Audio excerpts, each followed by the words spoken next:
Welcome to coverage of the Aragon Grand Prix. Jack Appleyard and Louis Suddaby here in the blazing Spanish sunshine as we preview what to expect this weekend here from Motorland Aragon. What we expect is going to be yet another hugely impactful weekend in the chase to become 2026 MotoGP World Champion. Marc Marquez, of course, coming into the weekend, given his record around this venue, the red-hot favourite, but certainly on the back foot after an underwhelming British Grand Prix 3 weeks ago where it was all about the Aprilias. Marc will be centre stage in the press conference coming up in half an hour's time alongside the Aprilias. Marc and the Aprilias sounds like a 70s jazz band. The Aprilias being that of Jorge Martin, the World Championship leader, 31 points clear of teammates Marco Bezzecchi and Raul Fernandez. You might notice that the one that we haven't mentioned there, the one stood behind us, Agura, missing from our preludes there, and that's because the huge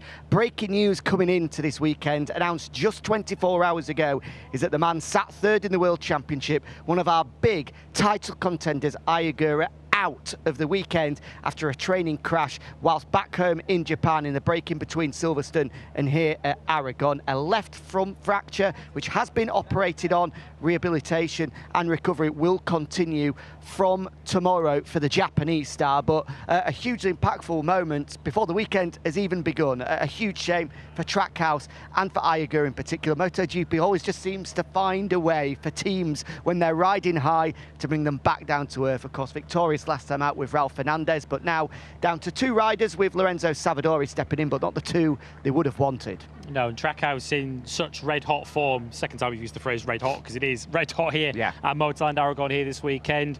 Of course, they've had double podiums, they've had sprint wins, they've of course had the Grand Prix win with Raul Fernandez, but this is, I guess, a bit of cold water poured on that recent run for Trackhouse. And as you say, it goes to show how quickly things can change in MotoGP, not just on the track, but what happens away from the track as well. A crash, there's no good time to get injured, but for Agura, when he's battling for a World Championship the way he is, a bit of a surprise and a bit of a dark horse in many respects in this World Championship, a bit of an unknown against a lot of riders in this title fight that are quite easy. It is a shame for Agura to be missing. Of course, we'll only find out through the whole weekend just how much damage gets done to Agura's World Championship challenge, because Jorge Martin hasn't scored any points yet himself here this weekend, and it's a circuit that he has never won at. So I guess Agura, if he does count himself, and we certainly do as a title contender, he'll be watching this with great interest this weekend to see how much damage is done. But Marc Marquez said himself, and he's, I guess, the best example of it this season, when he spoke to our colleague Elliot York earlier on in the broadcast, to say that he's missed a couple of Grand Prix already himself this year, and he's still firmly in the title conversation. So it's not the end of Agura's title bid, but it's certainly a huge blow. It feels like every rider in the title mix has missed at least some part of the action this year so far. Jorge Martin, of course, famously missing parts of pre-season, but is able to almost fill the role of Mr. Consistent to see him top of the standings at the moment. Marco Bezzecchi, who sits second, has famously, notably, sat out more than just one Grand Prix Sunday this weekend. Before we get on to some of the other big breaking news and the key stories this weekend, let's just round off the big news of yesterday, the fact that the man third in the World Championship, Superfile Trackhouse Racing's Agura, not present, out through injury this weekend. We caught up with team boss Davide Brivio earlier today to get the full story. Yeah, unfortunately he had a very small crash riding motocross in Japan, and it looks like he could have been okay in a couple of weeks. So he traveled from Japan to Spain with the idea to come to Aragon. Then he went to have a visit with Dr. Mir in Barcelona, and basically they found out that he needed to have a surgery in order to speed up the recovery. So that's what's happened this morning, Thursday morning. He had an operation with Dr. Mir, and then now we will see. Of course, our target, our desire is to have him back for Misano, but we have to see how it's going. He will have a control visit, another visit after 72 hours to see how it's going. He will stay in Barcelona to do rehabilitation with the doctors, specialized, physiotherapists and whatever. So we now have to work trying to get him back for Misano. Do you know what the surgery was? What kind of surgery was undertaken on the hand? He broke the left hand, first metacarpal of the left thumb. And so it was a surgery. They put whatever screw, a plate, and probably something quite, let's say, normal. Even if, you know, the first Meta Cup for rider, it's always a little bit an issue. So let's see. We will try to do our best, and I'm sure will do his best to be back soon. You mentioned Misano. I guess it's difficult to say now, but how long do you expect this recovery to take? I guess to be back fully fit, is there a sort of timeline on it? No, let's say, of course, I'm not a doctor, but the experience, looking also other riders, whatever, normally in a couple of weeks, they've been able to ride. But, you know, there is case by case, so we have to see how he will react to the surgery and to see. So it's early to say, but as I say, the target is to try to get him back for Misano, and let's see how things will go in the coming week. Obviously hugely disappointing for the team. Of course, he's a title contender, for this year. So what impact is that going to have on the team for this weekend, and also for how is he feeling in all this? Yeah, of course, it's disappointing. We're sad because we were having a good momentum. I mean, in general, as a team, also Raul as a team, a good momentum, and it's a pity. It's sad to break this momentum. For the championship, of course, we know we thought in the championship and we're going to lose point, but that's okay. We're not thinking too much about this. Honestly, in this year, unfortunately, all the top probably 4 or 5 riders, they all had some issue here and there. So it's something that is a part of the game, and the important thing is try to recover him as soon as possible and hopefully get back in a good shape and try to enjoy the end of the season. Thank you, Davide. We wish I well, and obviously you guys as well this weekend. Thank you. Bye. So there we go. Great to hear from Davide Brivio speaking to Elliot York on the latest with Ayagura. As Davide said, part of the game, these guys, as soon as they finish a weekend, are back home training at the limit, trying to keep themselves mentally and physically prepared to take the bike and themselves to the extreme, and that's why these accidents can happen. A huge shame for but I think, as he said and sort of alluded to there, it doesn't mean it's game over in this championship. There's still, as I feel like we say every weekend, a lot of points still up for grabs. That's the point, isn't it, that you make, that for riders to be ready when they come to a racetrack, they have to train in as close to an environment that they're going to race in as possible. The limit. It's no good wrapping yourselves in cotton wool for 2 weeks before you come to the next Grand Prix, because you're not going to be sharp enough and fit enough when you come to the next Grand Prix. So that is unfortunately part of the game. It is a dangerous sport, both when you're racing but also when you're training. And Ayagura is not the first rider, and he certainly won't be the last to have a training injury that impacts his World Championship challenge. So we hope it's just one Grand Prix. We hope that he's going to be back at the San Marino Grand Prix in Misano in a couple of weeks' time, because after this, once we get into Misano, Austria and beyond, the races will come thick and fast, so that will not be a period that he'll want to miss any Grand Prix through injury. Yeah, absolutely. After this weekend, it is only back-to-back weekends from here up until the end of the season. It's going to be a frantic finish to 2026, meaning that you need to make sure that you are at 100% and trying to limit those mistakes as much as possible. Right, we're going to touch on the 2026 Aragon Grand Prix in the moment, but we've had a couple of weekends off, and during that period, yet more announcements when it comes to 2027. It feels just a couple of weeks ago that we didn't have a single announcement, and now basically every seat has been filled. 4 more, Lewis, and 4 quite exciting ones once again. Yeah, very exciting. We've got one rookie entering MotoGP that we have confirmed. We'll hear from him shortly. That's Ethan Guevara at the Pramac squad. That was announced earlier on today. Just yesterday, we had confirmation that Luca Marini is going to be heading across to the Tech 3 squad that we're currently stood outside. We'll be hearing from the rider that he's replacing at Tech 3 very, very shortly. Fermin Aldeguer, we've kind of known that all season that he's going to be at VR46, but we haven't officially had the rubber stamping of that. And of course, a new name heading towards Trackhouse Aprilia next season that I think we're all excited to see what he can do on an RSGP. Absolutely, and that man is Enea Bastianini. We'll walk in this direction. You'll be familiar with this by now, our 2027 grid. Enea, if you want to step in here, because we've been making sure that every rider, once they've been announced, they can put their face in their new place. So here you are. Okay. Enea Bastianini on the left-hand side. So if you want to grab your face and put yourself into Trackhouse for next year. Of course. Do the honours for us. Yes. So here we go, officially confirming. I was with the long hair. Had a haircut since. Yeah. And there we go. That looks a pretty strong lineup next year. I think so, yes. Raul also is a good rider, very talented, and well, we enjoy. And quite an Italian feel to the Aprilia lineup. Obviously, we can see that the factory squad there of someone you know very well in Pecco Bagnaia, worked closely with him at Ducati, and Marco Bezzecchi there as well. That Italian feel, the quality, the experience, it feels like it could be a strong 2027 for everyone associated with Aprilia.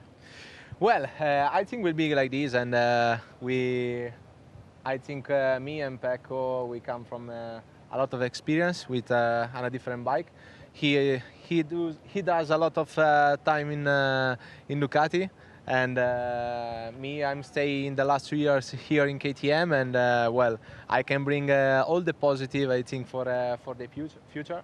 And Marco have the experience with Aprilia, and also this year he's really strong in every situation, every race, and I think we can bring something and keep it something on the pocket, no? Yeah, you mentioned to us during the year that there was the option in the contract to stay with KTM. So how difficult a decision was it to make the move? Well, it's been difficult, you know. I come from a good situation with a big relationship with the guys of Tech 3, and well, to bring another decision for the future always is a bit critical for everybody, I think. But was clear for me to change and try to have some extra boost, no, for me, and well, I think with Trackhouse I can find this. There've been a few paddock whispers for a while of potentially you riding at Aprilia. I think there were rumours when you left Ducati that you might potentially ride at Aprilia. And I think there's a general feeling across the paddock that your riding style and the Aprilia and the characteristics of that bike will work very well together. Is that an opinion you have too? Yeah, can be. Yeah, it's also my opinion, but we need to demonstrate this in the future, no? And also, the next year we use on a different bike. Will be 850, and also with a different tire. Will be new for everybody, and I'm excited, no, for that. But well, I bring this decision because I'm confident to be very close together to the bikes. And of course, you've still got half a season to go with Tech 3 KTM so far. I have to say, I think you're the most unlucky rider in the paddock on a Friday this year. I think there's been 4 or 5 times this year you've been P11 at the end of a Friday. Exactly. What can you do, or what can you do within the box in the remaining 10 races to try and change that and change Q1s to Q2s? Because it makes such a big difference. Well, we can change something. We know that, and starting from that GP, we have talked a lot before to modify something. Especially on Friday, we are not in a comfortable zone, and sometimes we need to go directly on the Q2, and it's not easier because you are with a lot of stronger rider, and well, we need to work a bit better on the Friday, and let's see if tomorrow we can do this step. Well, Enea, have a good weekend here in Aragon. Good luck for the future as well. I'm sure there's a lot of fans of the Beast out there that are hoping that 2027 could be a big year for you. Thank you very much. There we go. Great to chat with Enea Bastianini, fresh from being confirmed on the 2027 grid. And with that, I actually saw Luca Marini floating around, taking a good look at our 2027 grid board in a second, but he's just floated away now. We can do the honours on his behalf. If you want to fill the first seat in Tech 3, we still haven't had confirmation on the second one, so no spoilers here. Gives me great pleasure to welcome yet another rookie to the grid. Now officially the third one, Ethan Guevara, David Alonso and Danny Holgado now all confirmed, with an expectation that we may well get 2 further rookies confirmed on the grid over the next couple of weeks. And the third one that we mentioned, Lewis, up at the top here as well, Fermín Aldeguer making the switch from Gresini Ducati to VR46 Ducati. We've spoken about it before, but for those people at home that might be thinking that of all the transfer moves we've seen, that potentially the strangest, why has Fermín Aldeguer, do we understand, made the move from one Ducati team to another Ducati team? Well, VR46 are, quote-unquote, the official Ducati-supported team for next year. Of course, Gresini will get the latest kit. Everyone will start on the same level playing field next season. But Ducati clearly want to keep Fermin Aldeguer locked down for the long term. I think they see him as the long-term successor for Marc Marquez to move into the factory team alongside Pedro Costa.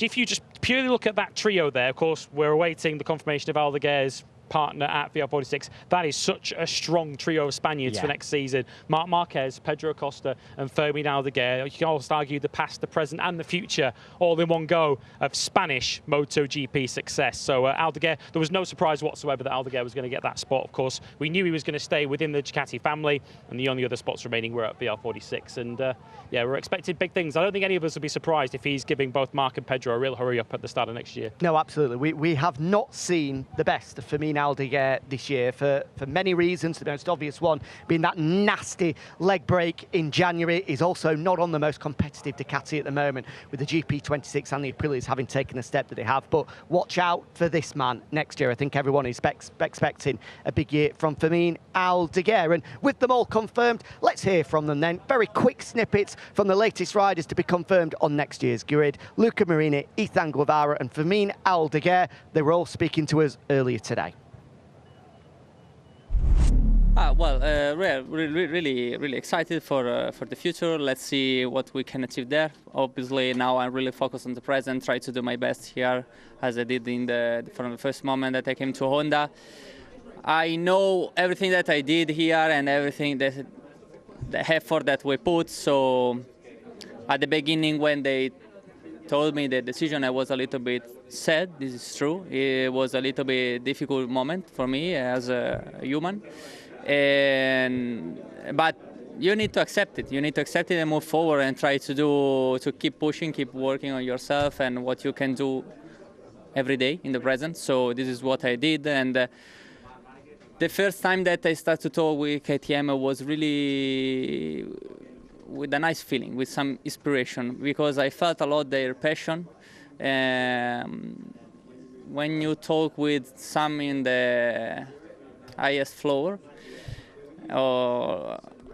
every time the discussion, the meeting is like more formal. But with Pete and with Gunther, I had a really nice feeling because it was super friendly and super nice, and I appreciate really a lot their passion for motorsport, for MotoGP, and they explain me everything about their past and also what they are looking for the future. So their new project looks amazing and really nice meetings every time. So I'm really looking forward to try the bike for the first time in Valencia. But for now, I'm really focused on the present because this is what I can do. Just working every day on myself and to improve our results here with Honda, because I want to finish in the best way this season and keep doing my best. Yeah, for sure. It's super excited. I'm super happy with this news. For sure, for the next year will be super important to have the official bike. How I say always, all new. Then I had the contract with Ducati, and they decide my movement in around the teams, and we finish in the VR. For sure, I'm super happy. I think it's also an amazing family. The first Spanish to be there, and this is strange, but also nice. And how you say, with an icon like Valentino, I will try to take all the information and put on practice, and just it. Thank you very much. It's a dream come true for me. I'm so excited for move to MotoGP. First of all, I want to thank to Yamaha and Pramac for trusting me. But right now, I'm so focused in Moto2. So great to hear from those three riders, all of which will be joining us for our new era in 2027. Femina Aldeguer, of course, back on track this weekend after missing the British Grand Prix through injury. Another rider, which we will touch on in a second, that is returning, has put a smile on everybody's face, none more so than Johann Zarco. I'm sure you might have seen some of the videos on social media of him celebrating, waving his new LCR shirt in the air as he returned to the paddock yesterday for the first time since Barcelona. We'll touch on how great it is to see the Frenchman in a moment. But as you can see, down here at the factory Ducati box, outside Marc Marquez's garage, a simple question, Lewis, just how big of a weekend is this for Marc? Bigger than I think we thought it was going to be pre-Silverstone. He expected to lose some points to the Aprilias of the British Grand Prix. I don't think we expect him to lose quite so many, if we're honest, finishing in 7th place in the end, and it wasn't exactly a competitive 7th, if we're being brutally honest, for Marc Marquez. It was very, very interesting. I referenced it earlier. He spoke to Elliot York, our colleague in the broadcast set, 2-3 hours ago, and he spoke of his right arm being completely empty at the start of Sunday. So he'd gone into the British Grand Prix expecting to be maximum attack, and ultimately his body didn't have enough energy within it and enough strength to attack for 3 days consecutively over the weekend, which I think will concern Marc Marquez. There is still a little bit of doubt as to just what level he can ultimately get to in the rest of the season physically. So having lost that many points, it now does kind of put a bit of pressure and onus on him to clean up here and take the maximum 37, which many are expecting him to do. He is the clear favourite. He's unbeaten here on a Ducati. He's won 7 times here, all told, in MotoGP, and of course won the last couple of sprints as well. So there's no question that Marc Marquez is the clear favourite.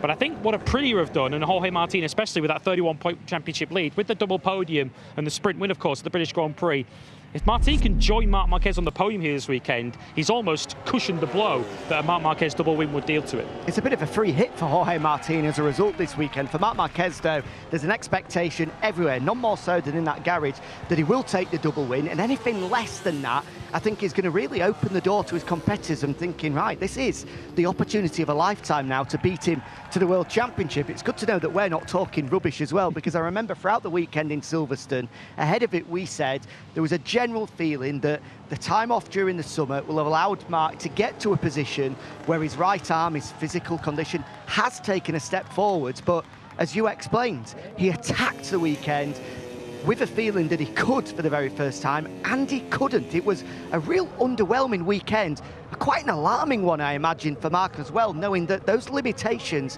that have beleaguered him all season are still there, and he's going to have to try and overcome them. This weekend, maybe not as much, but there are going to be weekends where there are big opportunities for people to take huge chunks out of him in the World Championship. Yeah, because there were other Ducati riders that ultimately did beat Marc Marquez. Alex Marquez was, to no great surprise, the strongest Ducati rider at Silverstone, because he has been in the past. But I think it will also send a message to the Aprilia riders that are fighting against Marc Marquez, and the Ducati riders, let's face it, Fabian Gianantonio included, who's still in the World Championship battle, that Marc Marquez is beatable in 2026. Whether he's beatable here this weekend, we'll have to wait and see, because he is, as we've already outlined, super strong here around Motorland Aragon. It's an anti-clockwise circuit, so predominantly turning left, so it's not going to put the same sort of strain and physicality on that right arm. But the tracks that Marc Marquez would look at as, maybe not banker tracks, but certainly strong tracks for him, there aren't as many of them left as perhaps you might think. So you count this as one, perhaps Phillip Island, but we know how good the Aprilia will be there. The Aprilia was dominant there last year. Valentia's anti-clockwise too. So Aprilia will now be, I think, growing in confidence that on the racetracks where Marc Marquez is perhaps weaker, they can punish him. And if they can at least run him close here this weekend, then they'll take huge confidence from that. Well, that's the big question, and if we do expect the 93 to be at the front, who is going to be the person, who's going to be the factory? Because we've spoken all year about it being flip-flopping from circuit to circuit, of being an Aprilia circuit, a Ducati circuit. Here, who do we expect to the people pushing this man closest? I think, again, you'd look at the other Ducati riders. Alex Marquez, I think this is another one where he'll fancy his chances of maybe joining Marc, if Marc is indeed on the podium here this weekend. It has been a Ducati circuit historically. They locked out the podium here last year. Marco Bezzecchi had an absolute nightmare here last year when he crashed in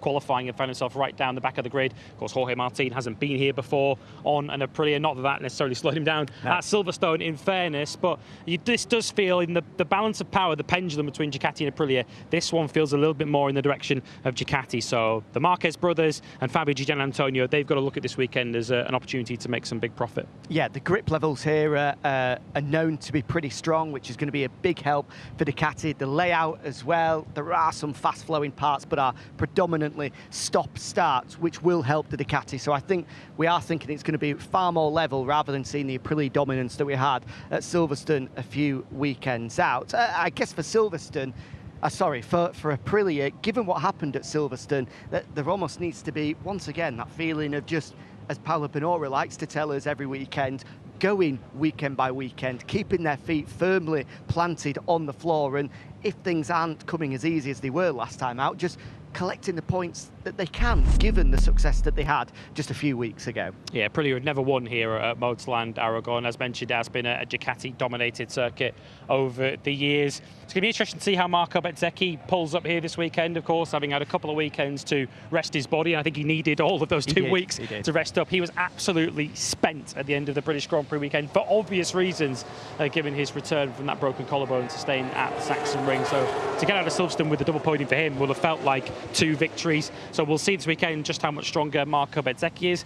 And yeah, although, as mentioned, history would indicate that this isn't Aprilia's strongest circuit, Aprilia have already demonstrated this season that they've got pretty much an all-round motorcycle now that works in all kinds of different situations. You do feel, though, as if Jorge Martin and Marco Bezzecchi might well be racing against each other this weekend and just measuring themselves against each other, making sure that they don't lose too many points to their respective teammate if they're fully expecting Marc Marquez to potentially take the maximum 37 points. But we've already seen in MotoGP over the years that nothing is certain at this level. So, yeah, Aprilia, it feels as if this is a weekend to limit the damage to a certain extent, and if they can get 1 or 2 riders on the podium, potentially with Marc this weekend, they'll count that as a good result. But who knows? Aprilia have demonstrated this season, as mentioned, their bike works just about everywhere. Absolutely. A weekend, regardless, where you do feel Marc Marquez will be the big headline at the end of it, whether he is to dominate from start to finish, or whether someone is to stop the run that he's had at this Aragon circuit. That is going to be the big story come Sunday evening. One of the big stories coming into the weekend as well, as we touched on earlier on, the return of Johann Zarco for the first time since the Catalan Grand Prix, which feels like a long time ago. It's been an arduous recovery period for Johann, but for him to not only return, but return ahead of schedule as well. He's had the all clear from the medical team this morning, saying that he will be reviewed after the first practice session, but all indications are he will be allowed to make a full return this weekend. Above everything else, just brilliant to see him back after that scary, scary incident. Yeah, an incident that, I mean, the pictures told the whole story, didn't it, of Johann Zarco and the trauma that he went through back in Barcelona, and ahead of schedule, because even as recently as Silverstone, you were told yourself by Lucio Cecchinello that they were working towards potentially Misano, which is still a couple of weeks away, as a return date for Johann Zarco. So clearly what work he has done physically has proven successful, and this is essentially a test for Johann Zarco here this weekend. The results are not really what Johann Zarco is looking at this weekend. Cal Crutchlow is due here this weekend. He is still going to be on standby in case Johann Zarco decides to call it a weekend before we get to Sunday. But at least for tomorrow, that's our game, because Cal Crutchlow is set to join myself and Matt Burt, and of course yourself, Jack, on the broadcast tomorrow afternoon. Cal will be joining us in the commentary box tomorrow afternoon for practice, which should be appointment viewing. And a great indicator as to the level of Johann Zarco's fitness, the fact that Honda and the LCR squad have decided not to use up that fitness test that, of course, was introduced last year after the injuries to Jorge Martin, and instead